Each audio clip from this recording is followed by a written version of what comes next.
Δήμαρχος και ότι θα βοηθήσει στην πρόθεση του βιβλίου.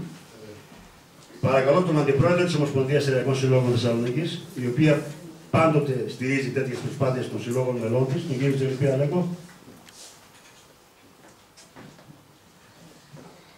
Καρπιώτης και εγώ, καλημέρα σας. Αλλά αυτή τη στιγμή εκπροσωπώ την Ομοσπονδία Σεραϊκών Συλλόγων Θεσσαλονίκης ως Αντιπρόεδρος. Η Ομοσπονδία Σεραϊκών Συλλόγων Θεσσαλονίκης, στα πλαίσια των καταστατικών αρχών και σκοπών της, που αναφέρονται στη διάσωση και διάδοση της πολιτιστικής, λαϊκής, τοπικής κληρονομιάς, υποστηρίζει ένθερμα ηθικά και υλικά τους συλλόγους μέλη της, που υλοποιούν σχετικές δραστηριότητες στην έκδοση των ενδείξεων.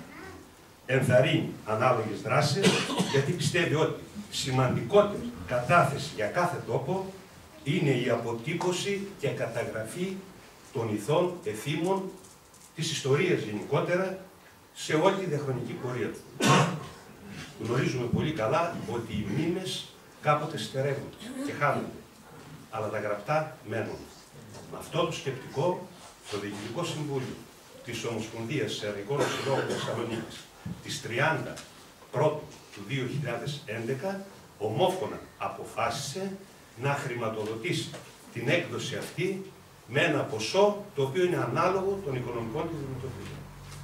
Κύριε Πασχαλούδη, η Ομοσπονδία σας συγχαίρει, γιατί τέτοιες δράσεις τιμούν και τον τόπο, αλλά γενικότερα τιμούν την κοινωνία ολόκληρη και οπωσδήποτε την πατρίδα μας. Ευχαριστώ πολύ.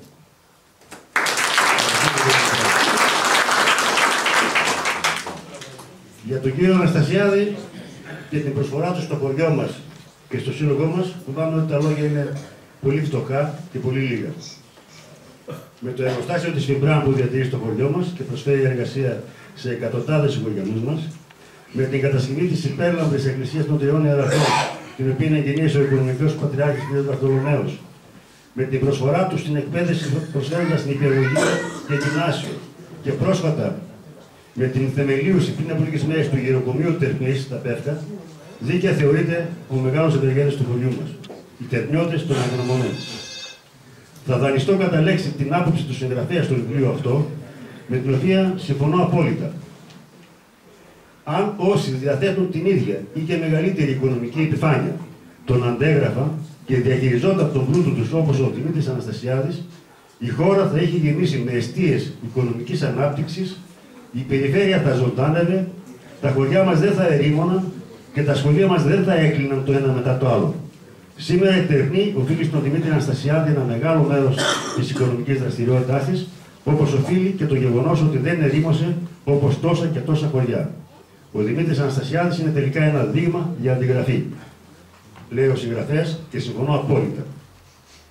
Και για το σύλλογό μας όμως ο κύριος Αναστασιάδης είναι ευεργέτης. Είναι από τα ιδρυτικά μέλη του συλλόγου μας, μάλιστα εκλέχθηκε το 1980 και μέλος στο Διοικητικό Συμβούλιο του Συλλόγου, στην πρώτη ιδρυτική Γενική Συνέλευση στην Υπηρετική Εστία. Βέβαια, οι ασχολίες του δεν το επέτρεψαν να δραστηριοποιηθεί περισσότερο και έδωσε τη θέση του σε κάποιον άλλον συγχωριανό μας. Η αίθουσά μας, για την οποία είμαστε όλοι περήφανοι, τόσο στην αγορά της, όσο και στην διαμόρφωσή της, οφείλεται κατά μεγάλο ποσοστό στον κύριο Αναστασιάδη και της προσφοράς του. Και βέβαια το βιβλίο που σήμερα παρουσιάζουμε ανταποκρίθηκε άμεσα και υπήρξε ο πρώτος χορηγός έκδοσης του βιβλίου μας. Κύριε Δημήτρη, σας ευχαριστούμε πάρα πολύ για όλα όσα κάνετε.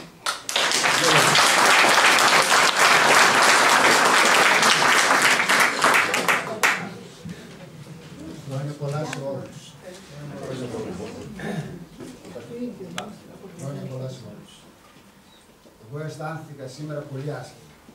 Αισθάνθηκα άσχημα γιατί κάποια μέρα ο Νίκος με επισκέφτηκε στο γραφείο μου και δεν ανταποκρίθηκα.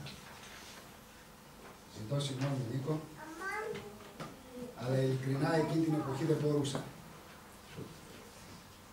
Ειλικρίνως το λέω. Είναι τόσο πολύ. Συγχαρητήρια, πολλά συγχαρητήρια φυσικά πρώτα σε σένα και στο Σύλλογο. Σας ευχαριστώ όλους.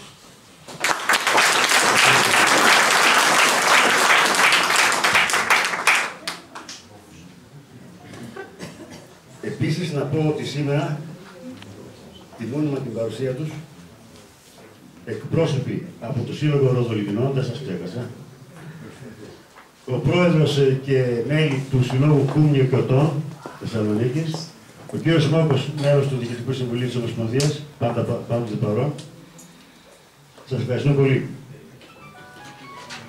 Είδα και τον κύριο Σοφιδιώτη, τον Παρασκευά. Πρόεδρος του Συλλόγου Σεραίων και πρόεδρος του Παρατήματος Εθνικής Αντίστασης Μακεδονίας. Πριν από 14 χρόνια, το 1988, ο Σύλλογος μας εξέδωσε το πρώτο σύγγραμμα για την Τερπνή, μνήμες από την παλιά Τερπνή. Ένα βιβλίο αποτέλεσμα συλλογικής δουλειάς από όλους τους διακεκριμένους ψυχογενούς μας, το οποίο ακόμη και σήμερα αποτελεί πηγή για όλους. Ο κύριος Μητρούδης Θεοφάνης, ο κύριος Πασχαλούδης Νίκος, συγγραφέας, ο κύριος Πασχαλούδης Στέφανος, παρουσιαστής, καλώς τον κύριο Καρδισά, ο κύριος Ράπτης Αθανάσιος και ο κύριος Σιαμάκης Κώστας έγραψαν τότε τη συνοπτική ιστορία της Τερπνής, έγραψαν για το χωριό μας, τη δημόσια ζωή, για προσωπογραφίες και αναφορές στην ενδυμασία του χωριού μας, την κοινωνική ζωή, την καθημερινή ζωή, τη θρησκευτική ζωή, την παιδεία και την εκπαίδευση και τον αθλητισμό. Όλα μέσα από φωτογραφίες που με πολλή προθυμία μας εμπιστεύτηκαν οι τερπνιώτες. Σήμερα έχουμε τη χαρά να παρουσιάζουμε ένα ακόμη βιβλίο πιο εξειδικευμένο για την Τερπνή. Ένα βιβλίο που, όπως είπα, είναι πραγματικά θησαυρός και πιστεύουμε ότι θα αποτελέσει ιστορική παρακαταθήκη για το μέλλον του χωριού μας. Το πολύ σπουδαίο αυτό βιβλίο θα μας το παρουσιάσουν δύο διακεκριμένοι οικογενείς μας, που καλύπτουν ηλικιακά δύο γενιές. Ο κύριος Στέφανος Πασχαλούδης, συνταξιούχος εκπαιδευτικός, και ο κύριος Γιώργος Νούλης, του Στέριου, αντισαγγελέας πρωτοδικών Αθηνών, που βρίσκεται σήμερα εδώ ακριβώς για αυτόν τον λόγο. Ο Γιώργος Νούλης γεννήθηκε το 1966 στη Θεσσαλονίκη, αλλά διατηρεί βαθιά μέσα του τις τερπνιώτικες ρίζες του και τις μνήμες του. Όταν μικρό παιδί επισκεπτόταν τα καλοκαίρια το χωριό για να ζήσει μερικές μέρες κοντά στον παππού τον Τζότζο και τους γιος του. Όταν αργότερα μεγάλωσε, φοιτήσε στη νομική σχολή. Δικηγόρος πια εκλέγεται για 2 θητείες από το 1995 έως το 2000 μέλος του Διοικητικού Συμβουλίου του Συλλόγου μας, συμβάλλοντας τα μέγιστα στην πολύ πετυχημένη πορεία του. Αλλά και αργότερα δραστηριοποιείται στο Σύλλογο, μέσα από τη Συντακτική Επιτροπή του περιοδικού μας, μέχρι το 2006.